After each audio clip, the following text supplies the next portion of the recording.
ବାପା ଯିଏ ପିଲାମାନଙ୍କୁ ମଣିଷ କରିବାରେ ଆମ ଜୀବନର ଶେଷ ସମୟ ବି ସାରି ଦେଇଥାନ୍ତି। ପିଲାମାନଙ୍କର ସବୁ ଉଡ଼ାନର ପଛରେ ଯାହାର ହାତ ଥାଏ ସେ ହେଲେ ବାପା। ସେ ତାଙ୍କ ନିଜ ପାଇଁ କେବେ ସ୍ୱପ୍ନ ଦେଖିନଥାନ୍ତି। ପିଲାମାନେ କେମିତି ଉଡ଼ିବେ ତାର ସ୍ୱପ୍ନ ସେ ଦେଖିଥାନ୍ତି।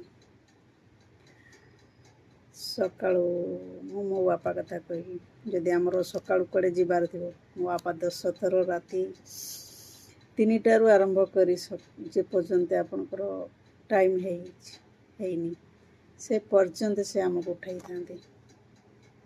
ଆମେ ଭାରି ବିରକ୍ତ ହଉ, ବାପା ଶୋଇବା ପାଇଁ ଦେଉନାହାନ୍ତି, ବହୁତ ଚିଡ଼ଚିଡ଼ି ହଉ। ଏତେ ଥର କ'ଣ ଉଠୁଛୁ, ଆମେ ତ ଉଠିଯିବୁ, ଆମେ ଚିଡ଼ଚିଡ଼ି ହେଇ କେତେବେଳେ ପାଟି ବି କରିଦେଉ। କ'ଣ ବାପା ତୁମେ 10 ଥର ଉଠଉଛ, ମୁଁ ଉଠିବି ମୋ ନିଜ ଇଚ୍ଛାରେ। ସେ ତାଙ୍କ ନିଜ ଇଚ୍ଛା କେତେବେଳେ ପ୍ରକଟ କରନ୍ତିନି। ସେ ଆମ ସହିତ କଥା ହେବା ପାଇଁ ଚାହାନ୍ତି, ଆମ ସହିତ ବସିବା ପାଇଁ ଚାହାନ୍ତି, ଆମ ପାଇଁ ବସିବାକୁ ଚାହାନ୍ତି, କିନ୍ତୁ କେବେ କରିପାରନ୍ତିନି। ଆମେ ବି ଯଦି ଭଲ ମନ୍ଦ ହେଲା ଆମେ ମାଆକୁ ଫୋନ୍ କରୁ, ମାଆକୁ କହୁ, କିନ୍ତୁ ବାପାଙ୍କୁ କେବେ ଆମେ ବି କହିପାରୁନୁ। ବାପାଙ୍କ ସହିତ ଆମେ କେବେ ମିଶିପାରୁନା। ସେ ବି କେବେ ଆମ ସହିତ ମିଶିପାରନ୍ତିନି। ସେ ଚାହାନ୍ତି ଆମ ସହିତ ମିଶିବା ପାଇଁ, କିନ୍ତୁ ମିଶିପାରନ୍ତିନି ତାଙ୍କ ମନର କଥା କହିବା ପାଇଁ।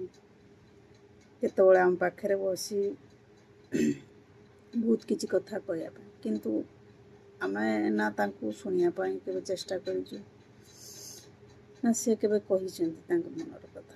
ଆମେ ବୋଉକୁ ବହୁତ କିଛି କଥା କହିପାରୁ, ମନର କଥା କହିପାରୁ, ଦୁଃଖ କହିପାରୁ, ସୁଖ କହିପାରୁ, କିନ୍ତୁ ବାପାଙ୍କୁ କେବେ କହିପାରୁନୁ। ଯିଏ ଆମ ପାଇଁ ସବୁ କିଛି କରିଥାଏ, ସବୁ କିଛି ସ୍ୱପ୍ନ ଦେଖିଥାଏ, ସବୁ କିଛି କରିଥାଏ। ମରିବା ଯାକେ ବି ସେ ଚେଷ୍ଟା କରେ ମୋ ଛୁଆର କେବେ ଅବହେଳା ନ ହଉ, କିଛି ନ ହଉ। ଯେତେବେଳେ ଏଇ କଥା ଆମେ ଜାଣୁ, ସେ ସମୟ ବହୁତ କିଛି ଚାଲି ଯାଇଥାଏ ଆମ ହାତରୁ। ଯେତେବେଳେ ଆମେ ବାପା ହେଇଥାଉ, ଆମ ପିଲାମାନେ ବଡ଼ ହେଇଥାନ୍ତି, ଆମ ପିଲାମାନେ, ଆମେ ଯେତେବେଳେ ପିଲାମାନଙ୍କ ପଛରେ ଚାଲ ଖାଇବୁ ଯା ଉଠୁ ଯା ପଢ଼ିବୁ ଯା, ଏମିତି ସବୁ ଆମେ କହିଥାଉ, ସେତେବେଳେ ଆମେ ବୁଝିପାରୁ ଆମ ବାପା ମାଆ କାହିଁକି ଆମ ପଛରେ ପଡ଼ାନ୍ତି। ଖାସ୍ କରିକି ବାପା, ଯିଏକି କିଛି କହିପାରେନି ତା ମନର କଥା। ଆଜି ଭାରି ମନେ ପଡ଼େ ବାପାଙ୍କ କଥା।